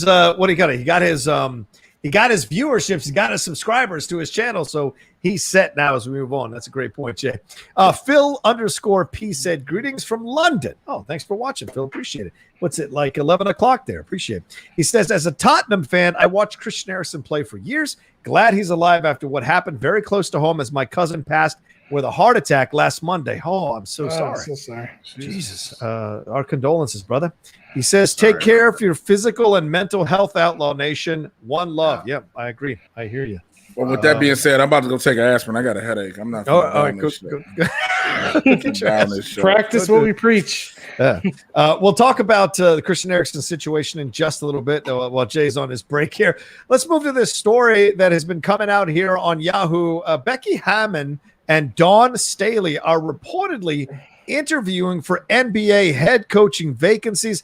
Becky Hammon is supposed to interview with the Orlando Magic and the Portland Trailblazers. She played 16 seasons in the WNBA, ladies and gentlemen, and then joined Greg Popovich's staff as an assistant coach with the Spurs in 2014. And they're interviewing her to possibly take Terry Stott's position. If you're Dame Lillard, that would be weird. Look, if you were to leave a team once they hired a woman coach, that would look kind of bad for you overall. And Dawn Staley played 8 seasons in the WNBA. She was a 5-time All-Star. She's in the Basketball Hall of Fame. She started coaching with Temple in 2000, then took over the South Carolina women's basketball team in 2008, and they won the NCAA championship in 2017. She's also been coaching the USA women's national team as well. Winston A, you look at this, you hear these two women being talked about as possible head coaches. Are we there finally once and for all to see a woman take over a program like the Trailblazers or the Magic or any other team at all? Winston's like, no. Winston's like, absolutely not. Who's going to say that? Sorry. So a better question then is, who would you want to see take over either the Magic or the Blazers? Who do you like out of these two ladies to be a coach? Who do you think is better prepared, or who do you think is ready? I mean, if they're being interviewed, it sounds like they're both ready. I would put more money on Hammond only because I've heard more about what she's been doing. That's not any disrespect to anything that we've seen Staley do, obviously, because you just read her resume as well. Yeah. But Hammond was directly under Popovich, who is one of the best basketball coaches of all time. She actually got to coach a game when Popovich was not available to go there. So she's already gotten the experience of dealing with NBA play directly instead of any of the others like college, because it sounded like with Staley, you said that she was coaching college and the women's national team for the Olympics. So obviously she's got a lot of talent doing that too, but I'm saying you've already had Hammond work with men in the NBA and make shit happen. So I'm not saying that Staley isn't ready, but I just know that already Hammond had it has already been these men have shut up and listened to her when she, you know what I'm saying? So that would be the only thing that might concern it, is that you see a bunch of just ridiculous egos that dudes might not, but they're going to listen to Hammond. Hammond came straight from Popovich. You know what I'm saying? So yeah, I agree with you. That's a great point. And listen, someone said here the Dawn Staley buzz is more like a David Blatt situation. You should consider coaches with NBA experience. David, I hear the genesis or the foundation of your argument, but Dawn Staley is no slouch. Why don't you go watch some videos of Dawn Staley coaching these ladies in bed? She is a demon, man. She is a beast when she gets in there. She knows what she wants. She takes no guff and no shit, and she gets great performances out of her players. So if you want someone to step in and take over things with a consistent winning track record, she's a great choice. And don't forget, David Blatt was leading that lead. I think it led them to the NBA Finals, even though they lost. So it's not like it's a bad thing to compare to David Blatt. What do you think, JT? Becky Hammon, Dawn Staley, or both? What do you think? Yeah, I mean, Becky Hammon, listen, if you were working under one of the greatest coaches ever, Pop, and he's spoke nothing but highly of her. Yeah. And nobody knows me. If Pop went on TV tomorrow and said, Josh Tapia would be a great coach, I would get 2 calls tomorrow from teams like, hey, who are you? Yeah, Pop says you would be a great coach. I'd be like, yeah, I probably would be. So to me, that just comes with the experience, the fact that she got to coach under one of the great coaches of all time. And if he's given the reference, then that gives you interview right there. That's all you need to know. All right. What do you think, Jay? Do you like this idea? Do you like what do you think there are other teams that could benefit from having and should more women be in consideration that haven't been mentioned? Because it's that situation. A woman has to do double what a man has to do in order to be considered, or is this just kind of new ground? So you want to pick the best of the best to kind of break this glass ceiling and then open the door for more women to come through the door to coach these teams? Well, first of all, forgive me. I got 2 vitamin B12 in my mouth. Trying to get energy. I need energy. But number 1. Number 2, I think you have to have whoever comes out the gate.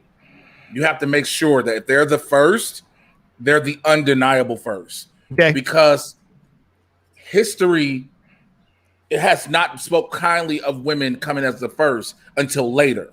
Yeah. Until later. You get what I'm saying? Mm-hmm. We want this history to be like, yo, she's out the gate, boom. And you don't want to be like, oh, see, because then you're gonna have a trough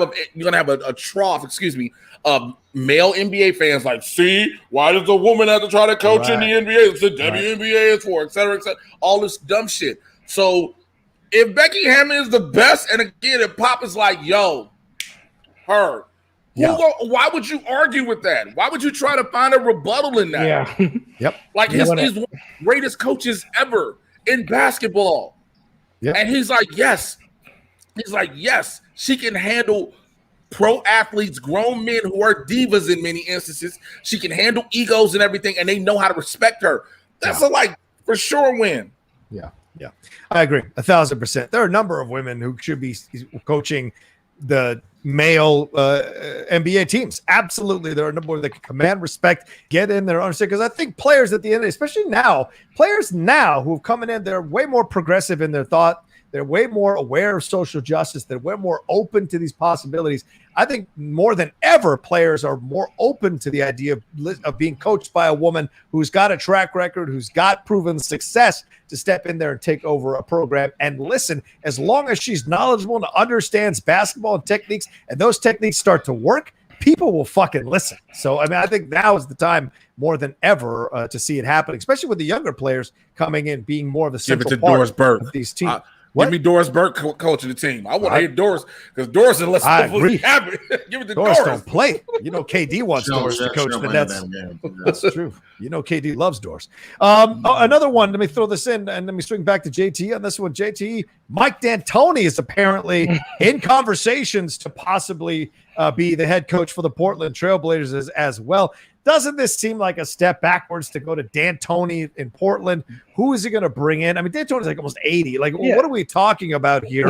And he is an assistant coach for Brooklyn right now, of course, because everyone else is old on that team. Why not? But what do you think of this situation? Well, Trailblazers' biggest problem is their defense, and Mike Antonio does not come in and fix defense. That's a very good point. So maybe the reason to get him is like, well, let's not try to fix this. Let's just go all the way in the other direction and have our teams run nonstop shots. I mean, Mike D'Antoni is all about the fast-paced offense, where just as many shots up as you can.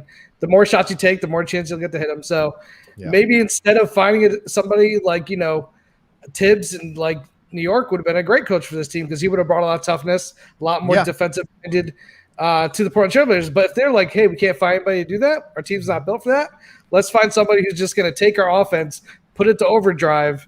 But I don't think he's the best choice. I guess somebody with a little more of a defensive mind and try to improve their defense. I like what David says here. You hired D'Antoni to lose in the Western Conference Finals instead of the first round. Bold chess move, Portland. Absolutely. Yeah, Jay, does D'Antoni move the needle at all? Like, at all? The needle looks at D'Antoni like, don't do this. The needle is like, no, we're not doing it. Why? Again, it makes no sense. Yeah. There's nothing really more to be said. It makes no – Mike D'Antoni and Chauncey Billups is still out here possibly. Yeah. Yo.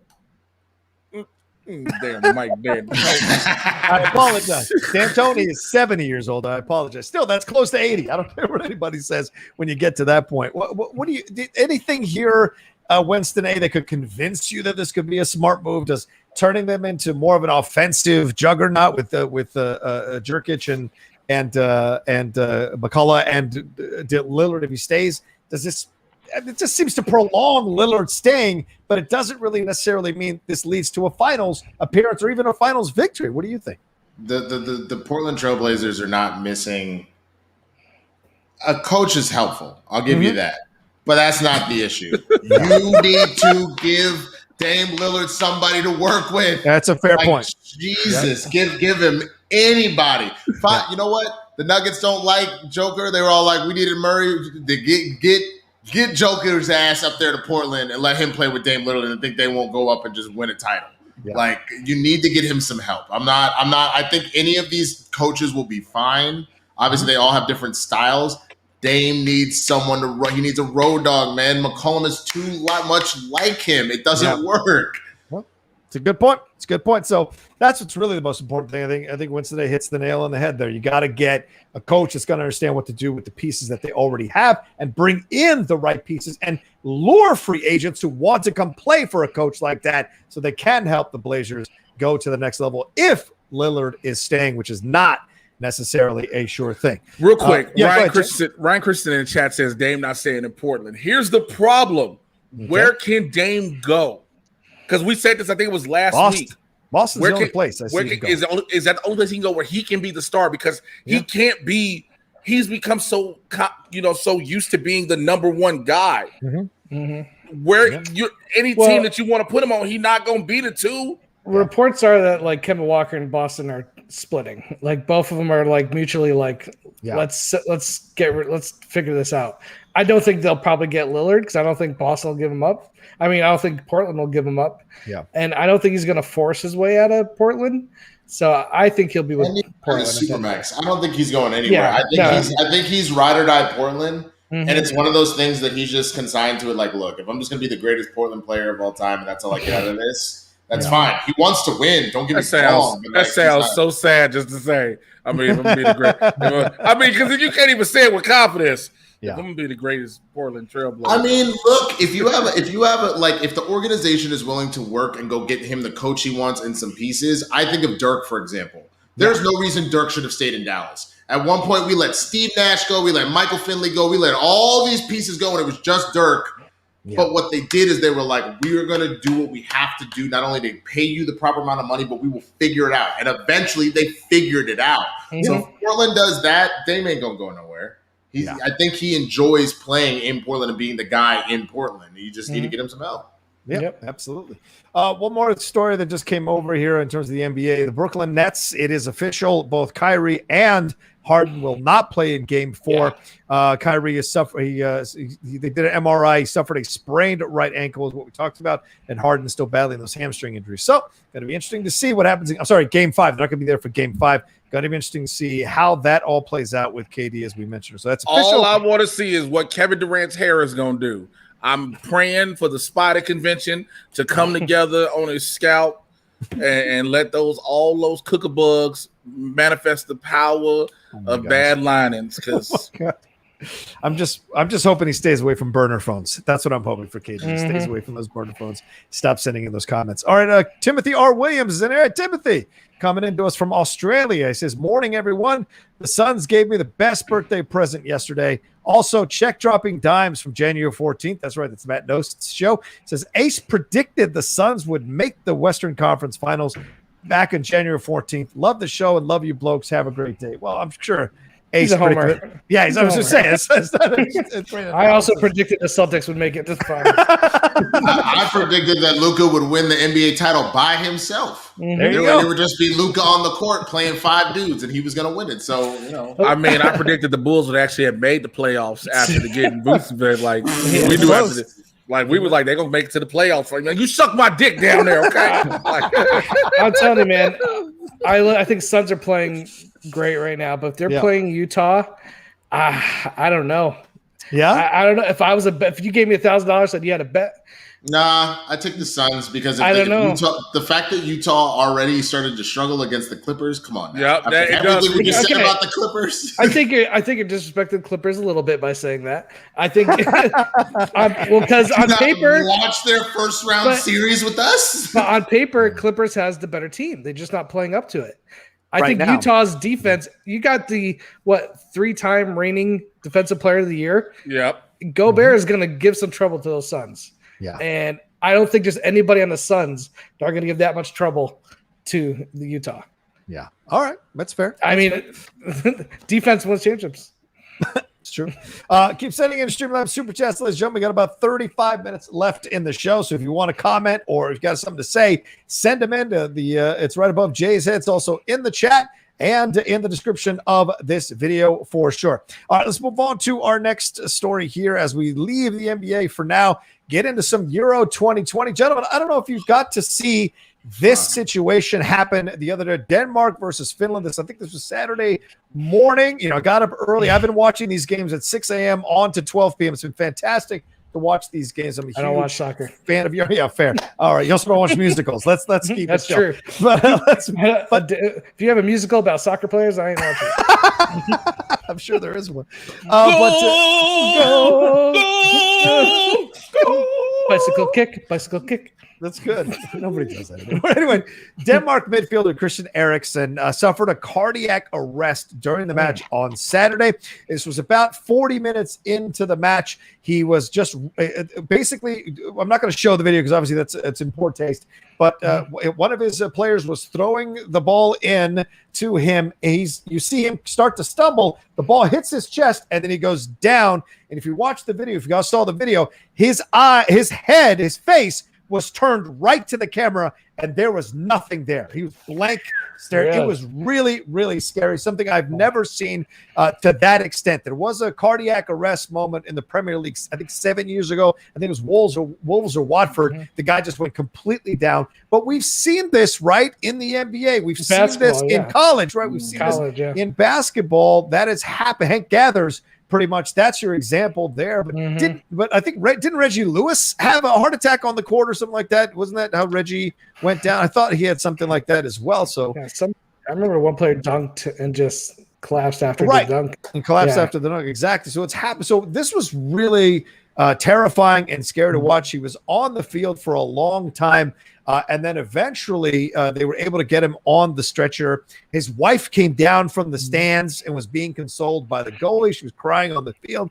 It was such a tough thing to experience. But he eventually was stabilized, was brought to the hospital. And after they said the game was canceled, an hour later, after he was in the hospital and was talking, they went to the players, the FIFA did, and said, "Are you guys cool to play the game now?" And Finland was like, "Well, if Denmark's cool, we're cool." And the Denmark players, I think, were in shock and said yes. And they went out there and played and lost 1-0. So what the fuck is going on?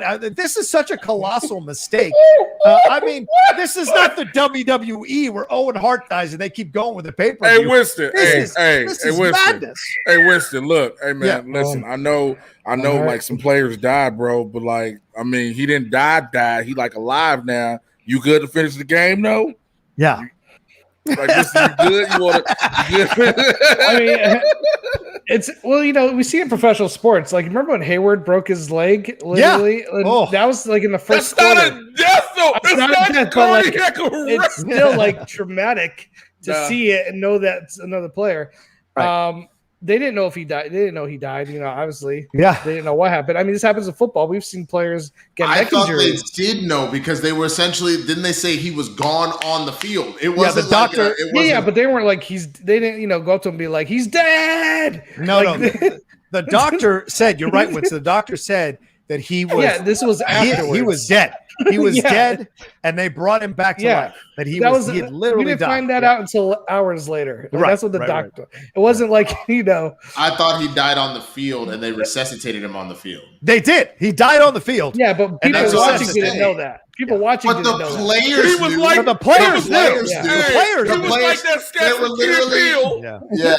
Which one? The Power Falcons when they was doing the kick, and then Jordan dies, and he goes to heaven, and God is like, "Come on in." He's like, and he come back to life and scored a game-winning goal. Oh yeah.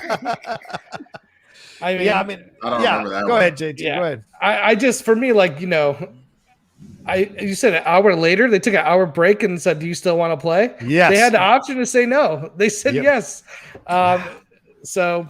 Yeah, all good. They think I would go out there and be like, "Let's go play for our boy."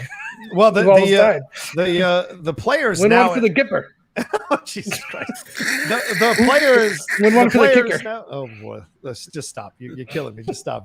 But the players said that and the coach now says that they shouldn't have been in that position to be asked to come back onto the field. That I agree with. Yeah, the Danish coach Hjulman said here the players couldn't imagine not being able to sleep tonight and then having to get on the bus and come again tomorrow. Honestly, it was best to get it over with. But that's what he said at the time, right? But then yesterday at a press conference, he said, looking back, it was the wrong thing to make the decision between the two scenarios to the players in this case. The players were in a shock condition. The players who didn't really know yet if they had lost their best friend, and they have to decide between these two things.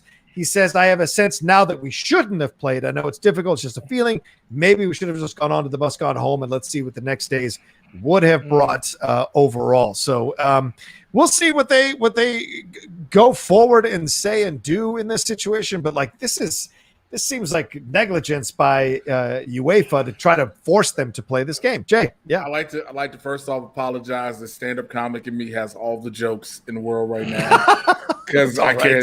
Because it's just so fucked up. Because like UEFA's like, so we got word he might be alive. Hear us out. How about you finish the game? No pressure, but there's money on the table. Finish the game. That's basically how they went at it. And it's like you can't. Who goes to a team at that moment and say to finish the game again? Yeah. You let the day go by and say, we'll make it up later. You don't say, so listen, I get it. He might have died. Yeah. But let me tell you how God works in mysterious ways. The rest of y'all are still alive and can play. What? Like, Rocha, you saying like an hour after he was taken away. The team was told that he's alive and talking? Yes, he was stabilized and had talked and was talking to the doctors. Well, then at that point, when they want to go play the game, they know he's okay. They're not out there like, they don't know he's okay. They know he's alive. You're still in shock. Have you ever seen someone take like a gruesome injury or almost die in front of you? Your brain is just like. How many times do we watch American football and a guy has a serious neck injury, is carted off, and they still play the game? That's a different situation, but they don't play a game when someone has died on the field. No. But again, he died at the 41st minute. Look, we can restart the game at the 42nd. If he died, or if they thought he died and they took him to stretcher and they didn't know what happened, I don't think they should play the game. Of course, that's a different situation. But the fact that it was like an hour later, he's alive, he's talking. Yeah. You know, he said, go get him. Like, then the team, I can understand the team being like, well, let's just get this over with. The game will take our mind off it for a little bit, and then we'll go see our friend. Yeah. Here's the quote from the doctor, Martin Bolson. He said he was gone. This is his quote. He was gone. That's the first thing he says. Is he was gone. Wait! All my Chicago White Sox fans will know the Hulk Harrelson. He gone. He didn't announce it to the stadium. He wasn't. No, he didn't. No. He wasn't like afterwards. He's gone. Yeah, they asked him on Sunday about it. He said he was gone, and we did cardiac resuscitation, and it was cardiac arrest. And he says, how close were we? I don't know. We got it back after one defibrillation. That's quite fast. So, they say one player on the field. If it's not for the player on the field that starts CPR, yes, because there's a player that runs. If he doesn't start CPR, he doesn't make it. Right. Because with a cardiac arrest, every second counts. So with the player that did the CPR. But again, for the doctor to be like, he gone. What? Like, he didn't say it, as it was happening. It was like an hour later. He was gone. Like, oh shit, really? Yeah, this kid's only 29 years old, ladies and gentlemen. 29 years old. And there's been no history of him having any issues with this. Wow. He has played for Tottenham. I think he's playing for Inter Milan now. And so he had no history of this, but 29 years old. And a star. Shout out to dumbass Val Venus, who posted the whole thing about him having the vaccine. Oh, no. That's what caused it. Of course. No. Of course. That was going around as well yesterday. Oh, God. And they debunked that shit real quick. Like, no. Yeah. For me, I don't think he should play again, obviously, unless he really gets checked. I mean, look at Chris Bosh. He really wanted to play, but he just had a heart murmur, and it's not worth it. Your life's not worth to go out there and play another game. They made him quit. Yeah, the NBA was like, we are not going. He tried. He tried to come back. He's like, let me play. And the NBA was like, no fucking way. We cannot have you dying on the court in front of like a million of people. So that's bad. I agree. Yeah. He might have played his last game. If I was him. And he's made a lot of money. He's a star. He's a star player, JT. He's made a lot of money. He can relax and for sure if he wants to, and maybe even go into coaching. I'm gonna go watch the clip after this. Oh, Jesus! I've only saw photos. I saw photos and I read the story. The clip. The clip I is haven't chilling. seen the clip yet. I watched the clip because you do see him just like go and then drop, and then everybody look because it's like that brief pause that any natural person has because you're like, did this just happen? And People then probably thought he fainted. They probably just thought he fainted or something. And then they go over and they're like, oh shit. And you see everybody waving on both teams. Yeah. And then one dude up with number 4 from the post, I think it's on his team, he starts to do CPR. And if he doesn't do it, it's true. It's true. It's true, Gregory. It's true, Gregory. It's true, Gregory. It's bad for the brain. There's no lie. There's no lie. Yep. It is bad for the brain. Chris Taylor. Is he gone? Where is he gone? Y'all are terrible. Y'all are terrible. Y'all are terrible. I'm not in this. I'm not in this. Nope. I gotta. Dying is bad for the brand. I like this. JT saw Mickey die in Rocky, and that's how I'm gonna do a share screen in a second here if I can find something. I'm so sorry for the laughing. video. If it's the video, don't put the video. I'm so sorry for laughing because I don't want to be that person, but just to say dying is bad for the brand. We're only joking because he's alive, right? Okay, let's make sure that's very, very clear. So, but he did send a video message to his teammates today, so saying, "Go and win one for a Gipper type thing." Rocha, make dying is bad for the brand shirts. Print them, you coward. That's fair. That's fair. Dying is bad for the what? So we got 160 y'all watching us right now. We had 175 just a couple of minutes ago. Probably those dead jokes people got off. But please hit that like button. Roll it 92 likes. Get us over 100 likes as we round to the last 25 minutes of the show. Please hit that like button. For God's sake. Please. No, Connor Pearson Ward. No. What did he say? He said Eriksen of Denmark gone without the win. Oh, damn. Yikes. Okay. All right. That's enough. Let's move on. So there were some great games that happened as well. Italy beat Turkey in the opening game 3-0 on Saturday. Wales and Switzerland tied 1-1. Finland got that victory, as we said. Belgium took care of business against Russia 3-0. They look like world beaters right now. England won for the first time ever in their opening game of the Euros with Raheem Sterling getting that goal. They beat Croatia 1-0. Austria beat North Macedonia 3-1, and the Netherlands came back won the game 3-2 over Ukraine after Ukraine had tied it up late 2-2. And then this morning, the Czech Republic beat Scotland in Scotland 2-0. Slovakia took care of business against Poland, and Spain and Sweden ended up 0-0. That game was boring AF, and the Spaniards do not look like they're ready to win this thing if they're going to tie Sweden. No offense to Sweden. All right. All I know is you just named a bunch of countries I've seen the movie Hostel not to go to. Why you watch that terrible movie anyway? I heard something about Turkey. Hostel again. 1 and 2 are okay. Hostel 3 is terrifying because it's in Vegas. Okay. Oh yeah, the hotel one, right? That's the hotel. Yeah, I saw the first one. Man, fuck Eli Roth. All I heard was something about a whale and a turkey. I have no idea what you're talking about. All right, yeah, and then this morning the Czech Republic guy, he scored from midfield, a 50-yard goal. That's pretty incredible goal to see. What was the goalie doing? He was up a little bit on the offense because you don't expect the guy to get the ball from there. So he kicked over his head kind of thing? Yeah, kind of like that kind of situation here. That's got to suck to be a goalie. I know this may hurt Jay to see this, but I think I got a little bit of soccer here to show him here. All right, so I want to see this goalie what he was doing. Let's see if they let it happen. If they let it play. Oh no, I guess it's not available. All right, here we go. No. All right, let's see if maybe the Roger Bennett one will let me show it. All right, here we go.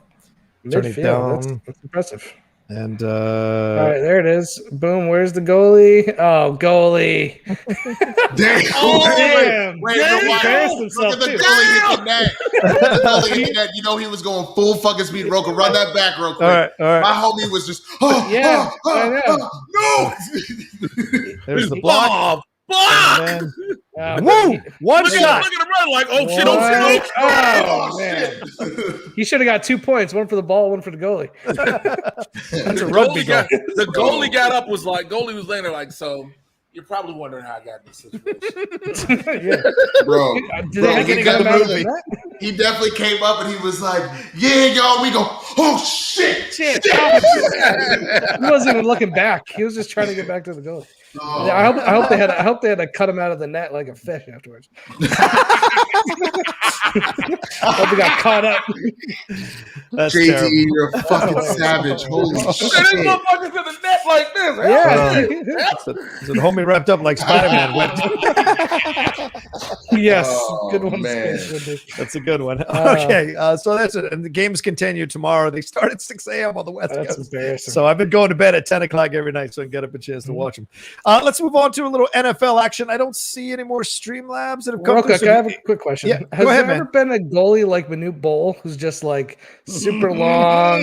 Like someone who can just like not why that not? height. There have been goalies that are 6'5", 6'4". Okay. But like Peter Schmeichel, I think Like was in the- his like Porzingis would have like an arm length of like Yeah, who but knows? you think, but they're not as quick in some of the shots. So you want a little bit lower to the ground foundation wise, so you can move quicker to block quick shots. Well, what if you get something as like they're coming Giannis? Giannis is really quick and he's big. Giannis, So he's a lumberer, man. He's a lumberer. Interesting. Yeah. Okay. Yeah, they usually don't get too much taller than 6'3", 6'4". In that way, Interesting. so yeah, or else But LeBron would be an interesting LeBron goal. would be good. Yeah, there you go. LeBron is like a fucking house, man. He's like a linebacker. Yeah, he's like exactly. That's true. Sorry, I was rubbing my titties. I was just trying to. What? No, Nope. Not notice. Nope. Nobody noticed it. Nobody. Goalie from Scotland felt like haggis in boiling water. I guess that's lost on us. We don't make haggis here. All right, let's move on to our next story. It's the NFL story. We've got about 20 minutes left in the show, so if you want to send in some Streamlabs Super Chats, do it now. This is a Jay Washington special. Le'Veon Bell apparently apologized for some of his comments here about Andy Reid on social media. Le'Veon Bell said, Why? Oh my lord! I think Winston sounds possessed. Did you not see this, Winston? Are you just seeing this? No, I saw the story. Yeah. But Rocha's intro to this. So Le'Veon Bell did a Jay Washington special after controversial remarks on social media is now apologizing. Fam, you're the greatest roast of Jay of all time. Holy shit. Jay can't even say anything because Jay knows he's like, fuck. He was on Instagram, and it wasn't even a post. Like, he wasn't making a post to go after Andy Reid. He was commenting back to someone on a post. I don't think it was even his post. It was like someone else's post. And he said, "I'd never play for Andy Reid again. I'd retire first." Why? And Le'Veon Bell is a fucking malcontent. He's essentially a malcontent. He bitched about the Steelers, bitched about the Jets, bitched about the Chiefs. He's a fucking Goldilocks. He's not happy in any bed he gets into. And then he tweeted out, he tried to walk it back. He said, "I said what I said, and I don't regret at all what I said. For those who have a personal problem with me because of what I said, that's fine. You have your right. I just," by the way, your is spelled Y-O-U-R. "I just understand. I also have my right for how I feel about my personal problem with the dude because of what he said to me. I'm not going to get all in depth on why I feel the way I do, but I have my right to feel the way I feel. The only thing I would change is commenting on how I really felt on social media. So you can love me or hate me. I'm going to be fine regardless. I'm just giving you a small version from my POV of why I said what I said." And he further, one more thing he said, "I never said I didn't enjoy my time in KC because I love my time there and probably the closest locker room full of players I've ever been around. I enjoy my teammates." So clearly he just had a personal issue with Andy Reid. And he didn't play that much in the regular season and only played, I think, 4 minutes or 4 plays in the playoffs or 6 plays in the playoffs total. So maybe this is just him being pissed off that he didn't get a chance to get to make a little more of an impact in the playoffs and maybe get himself another contract. Jay, what's your feel on this? I mean, Le'Veon seems...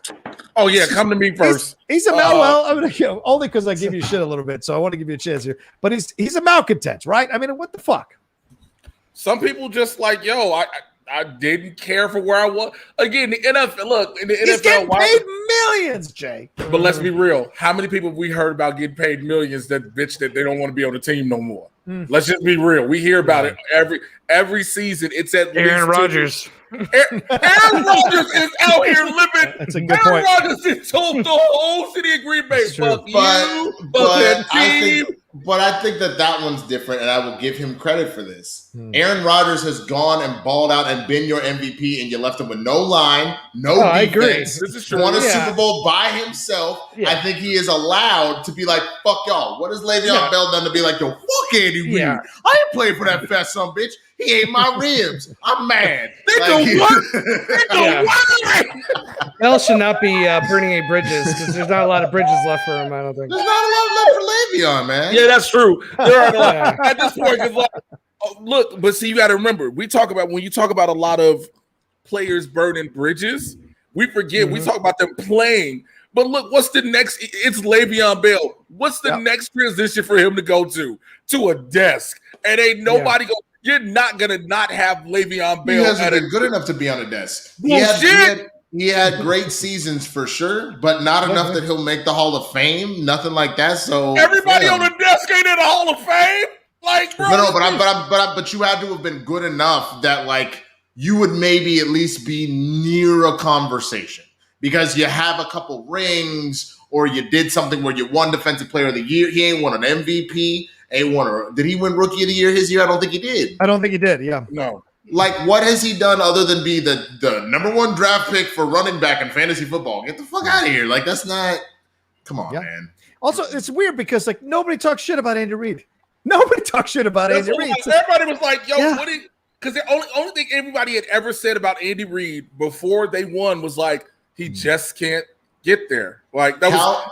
Cowboys, Giants, and Washington fans had plenty to say, but nothing that they didn't say out of like a tongue-in-cheek respect. It was a hate because I'm beautiful situation. Like I'm gonna be a hater because you are an Eagles coach, but not because you were like Andy Reid is trash. Yeah, you know what I'm saying? Chip Kelly was trash. He let the racists stay on the team and kick the black people off the team. So fuck Chip Kelly. But ain't nobody said nothing about no Andy Reid.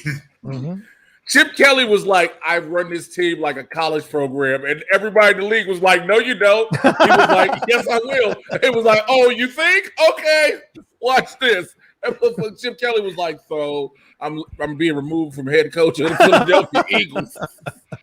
Yeah, he had no business coaching that team, Chip Kelly. Fuck him. Also, Weiss. Weiss is another joke, Charlie Weiss.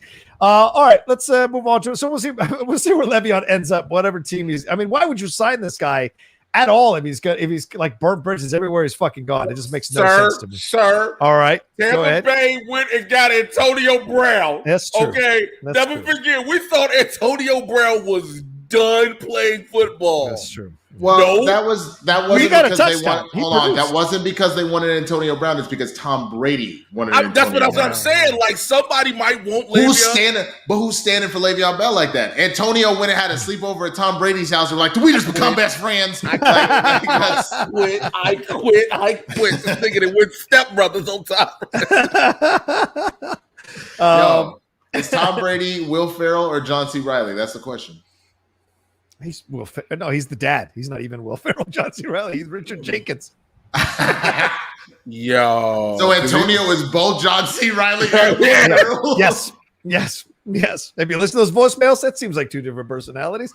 All right. Anyway, let's move on to the next NFL story. That's Russell Wilson. This is going to close out the show. So if you're going to send any Streamlabs Super Chats, do it now before we wrap up here in the next 10 minutes. We have a hard out at 3:55 p.m. PT. Russell Wilson says things were blown out of proportion about his issues with the Seattle Seahawks, saying that there was unfortunate frustrations after the season ended. He said, obviously, I love Seattle. I love playing here. I've always wanted to play here for my full career. Obviously, I think there were some unfortunate frustrations about the season. Obviously, you want to win it all and do it all and everything you can. I think everybody on our team does. You want to win it. I think, unfortunately, it got a little blown out of proportion. Now, here's what helps it get blown out of proportion, Russell, and I respect you like crazy, man, but here's what gets it blown out of proportion. Your own fucking agent, according to ESPN's Adam Schefter, reported that you would only be traded to 4 separate teams. So the fact that even got floated as a story means that you had something to do with it. Your own fucking agent. So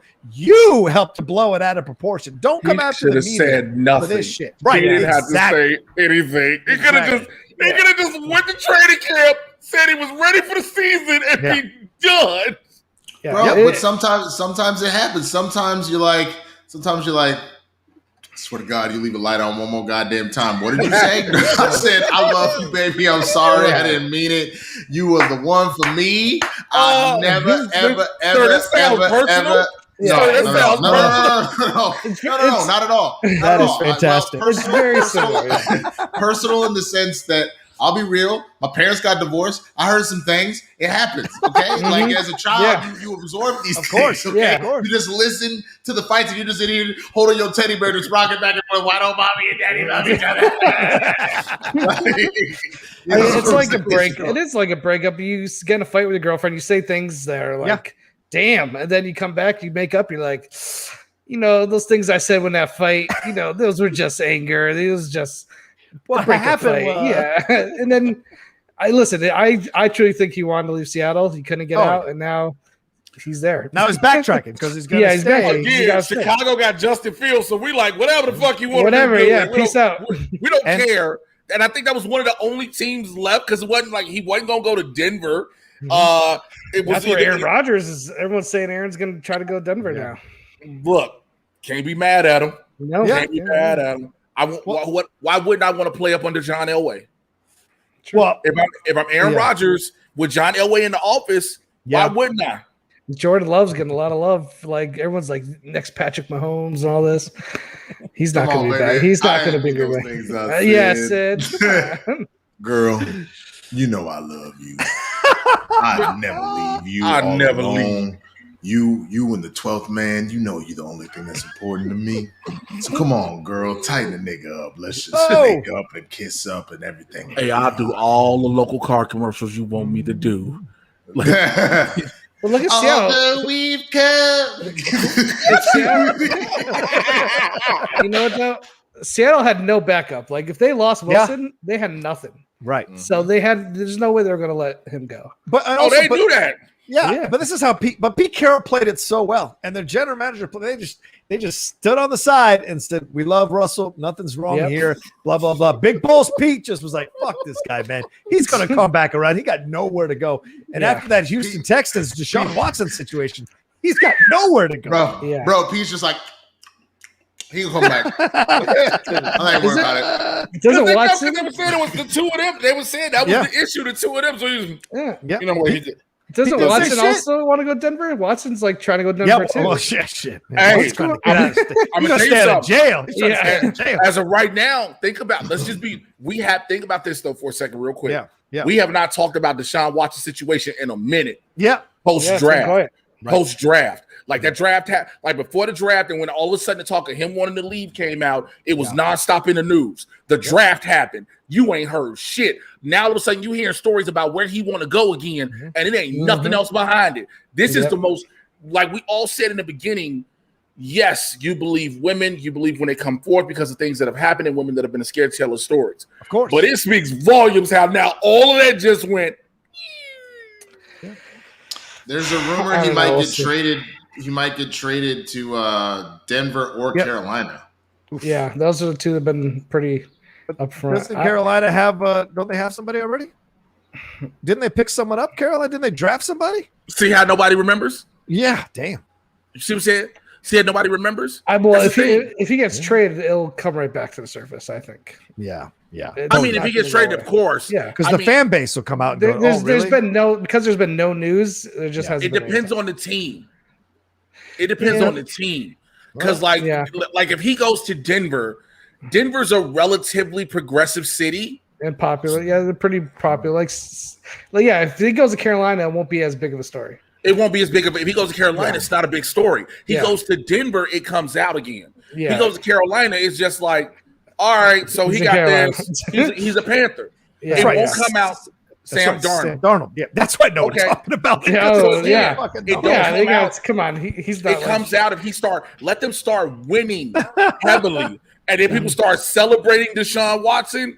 Then it's like, so that's the dude. Yeah. You get what I'm saying? So they're like, so that was the dude. Mm-hmm. And that's how this works. It's just really wild that the league as a whole and just media outlets in general.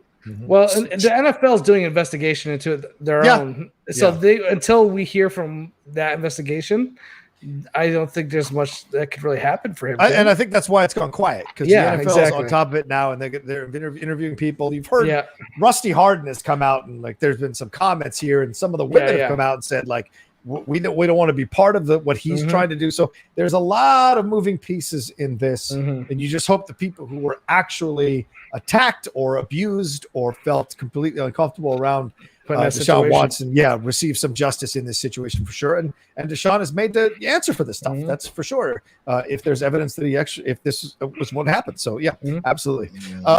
We'll see what happens. I mean, he's got, but Russell, we'll see where he goes and what ends up happening with him. But in the end, I mean, just why open your mouth on why start the process? It just doesn't make any sense overall. So real quick, does anybody believe Aaron Rodgers will still be with Green Bay when the season starts? Nope. No. I wonder if he's going to be in the NFL when the season starts. Because that's how you're going to pull it out. Yep. He'll because they won't trade him, so he'll just retire. He said that year out because all you got to do is he'll retire. I'll sit this year out. Again, I'm gonna still be because he's gonna make more money the year out he sits. He gonna make a dumbass amount of money because he's got that free time. He'll be with Shailene Woodley in Hawaii, just chilling. He's gonna be on Shailene Woodley's movie set. Do you want to? But as an athlete, do you want to come off an MVP season and sit out? Like you're playing some. If you feel like you're being disrespected, and like the other thing is specifically this sport. Man. I think if it was any other sport that doesn't come with the risk that football inherently comes with, you've made your money, you've won a ring, you've gotten 2 MVPs.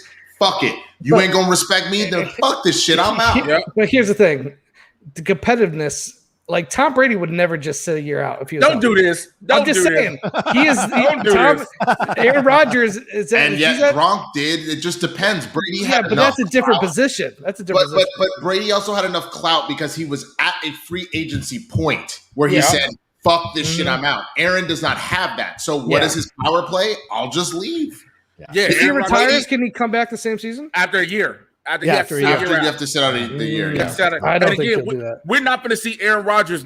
He can't play pro. He can't play in the NFL. But there's nothing. Listen to me. There's nothing left he has to do. Oh, he's getting his Amazon. There's nothing left he has to do. He's won the Super Bowl. He's gotten close. He's been a consistently great quarterback, MVP of the league. There's nothing more to prove here. You've done your legacy is set, my man. Winning another Super Bowl it's gonna add this much more to his legacy. Ain't gonna be like this is the thing that puts him over the top in conversations with all these other great quarterbacks. People already put him in the conversation. He's already a first ballot. He's already a first ballot. He's already in the conversation for, I would say, at least top 10. Yeah. I think maybe winning another ring would instantly put him in the top 5 conversation of greatest quarterbacks, but he's at least a top 10. Right. Like he's good. He doesn't need to do anything. Like Peyton won one Super Bowl. Really, the second one was all defense. Yeah. But no one's going like, oh, that second Super Bowl. I would argue the first one was also not Peyton. That was all defense because Rex Grossman said, "Here, you want a ring? Take it." To be fair, same thing happened in New Orleans. I just don't know if Aaron Rodgers want to sit out a year. Oh, that's not true. We got an unboxing. Look at going on. What? What is that? What do you got, Jay? Is it White Sox? The White Sox hat. Oh, nice. Oh, that's awesome. That's a nice looking hat, dog. Woo! Jay, you look good in that hat. That's a good hat, dog. Yo, that hat make your head look big. Oh my God! Hey man, that's a good looking hat. It's a nice hat. Yo, that hat make your head look big. Yo, black people can't have other black people have shit. Yeah, just like In the Heights. You don't got enough black Latinos in here. We ain't going to see your movie. Add an L and an I, man. I'm digging it. Chili. What? You got good chili dogs that you gotta go, man. All right, let's get out of here. You guys have a hard at 3:55 p.m. So we got to do our goodbyes now. Thank you all so much for joining us here. And one last news: Stephen Gilmore has not reported to camp for the Patriots. JT. I'm not too worried about it. Okay, I think they'll work it out. They've got money, so they got work it out. All right, thank you all so much for joining us. We love you madly for joining us live. Time always flies by to see your vibrant chat. Please remember to hit a like on this and leave a comment down below. If it's your first day on YouTube, a like is that thumbs up button. So please click it. We'd appreciate it. Jay Washington, please tell them where they can find everything going on, my man. Y'all already know Twitter, Instagram, where to find me. It's spelled down below. Blurred to the Hood every Tuesday. And who's beating on the table by the microphone? Probably Winston. He wants to go. He's ready to go. Finish it out, Jake. Blurs in the Hood, Tuesday, Thursday, 2 p.m. Pacific, 5 p.m. on the East Coast. Wednesday, I don't know yet. I should be hosting Meltdown on the network app. I'm waiting to hear if I book this commercial, so I won't know, unfortunately. But this Sunday, we got a new show coming on the Blurs in the Hood network called Talk Blurty to Me. It's hosted by Drew Jones and TK Trinidad. It's going down at 2 p.m. Pacific on the Blurs in the Hood YouTube channel, so check that out. Cool. Look, all right. We try to reach out to you. We try to reach out to you, JT, to get words in the suburbs going, but you never hit us back. You can find me at the Swaggy Blurred right there, Twitter, Instagram, all that good stuff. Obviously, just like Jay said, Tuesdays and Thursdays, 2 p.m. Pacific, Blurs in the Hood. Yep. Talk Blurry to Me, as he mentioned. Inner Geekdom Show, 9 a.m., episode 2 of Loki. I'll be having the Brown Dwarf Star, 2-time Inner Geekdom champion, Miss Mara Kanopik, joining me, so you don't want to miss that. Nice. And then you see me on SCN. Yeah, you hosting this week, or are you just guesting? You hosting this week? On SCN. On SCN. I don't think I'm hosting this week. I'm just on the panel, but I'll be around, and it's pretty much everything going on. Right on. JT, what do you got, brother? Just catch me at JTE Movie Thinks, and that's it. I'll be at home watching a lot of playoff basketball. Absolutely. I can't wait to get on there and watch here in just a little bit. Thank you all so much for joining us here. Please follow me at The Rocha Says on Twitter and on Instagram. Hit that subscribe button down below and the bell that lets you know all the content that's happening here on the channel. It's all entertainment based now. That's all that's happening. Sports, professional wrestling, and entertainment. That's all you have on here. So come be a part of the Outlaw Nation for sure. I'll be on SCN on Thursday. I got a big announcement about my future there at SCN. So make sure you watch that. Christian Harloff hosting it on Thursday morning. But yeah, so much stuff going on. All those Schmodown matches, all the stuff happening in the world. Go and follow it all. And please keep watching all the stuff we got going on here on the Outlaw Nation. All right, take care of yourselves. Be well. Mad love to you all. And we'll talk to you next time on another brand new episode of Game Time.